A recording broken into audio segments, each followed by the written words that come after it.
राज ठाकरेंचा महायुती सरकारवर हल्लाबोल, महाराष्ट्राच्या सहकार संस्थांवरती गुजरातचा डोळा, तर सरकारचा लाचार आणि मिंधे असा उल्लेख।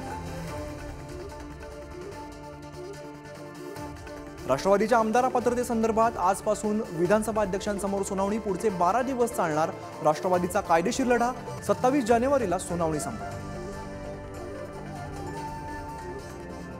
महायुतीच्या बैठकीत जागा वाटपावरून घटक पक्ष नाराज, लोकसभेच्या जागा घटक पक्षांनाही देणार की आम्ही केवळ मेळाव्यांपुरतेच, घटक पक्षांचा सवाल।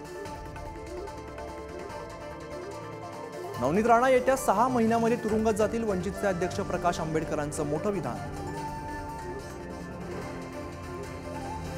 आज पंढरपूरमध्ये ओबीसी समाजाचा एल्गार मेळावा, छगन भुजबळ, गोपीचंद पडळकर, प्रकाश शेंडगे राहणार उपस्थित। मराठ्यांना सरसकट कुणबी प्रमाणपत्र देण्यास ओबीसींचा विरोध। छत्रपती शिवाजी महाराजांची वाघनखं महाराष्ट्रात येण्यासाठी आणखीन प्रतीक्षा, मार्च किंवा एप्रिलमध्ये होणार कायदेशीर प्रक्रिया, मे अखेरपर्यंत वाघनखं महाराष्ट्रात येणार। भारताची सूर्य मोहीम अंतिम टप्प्यात, आज आदित्यान 11 पॉइंटला पोहोचणार, सूर्याचा अभ्यास करण्याच्या दिशेने इस्रोचं यशस्वी पाऊल।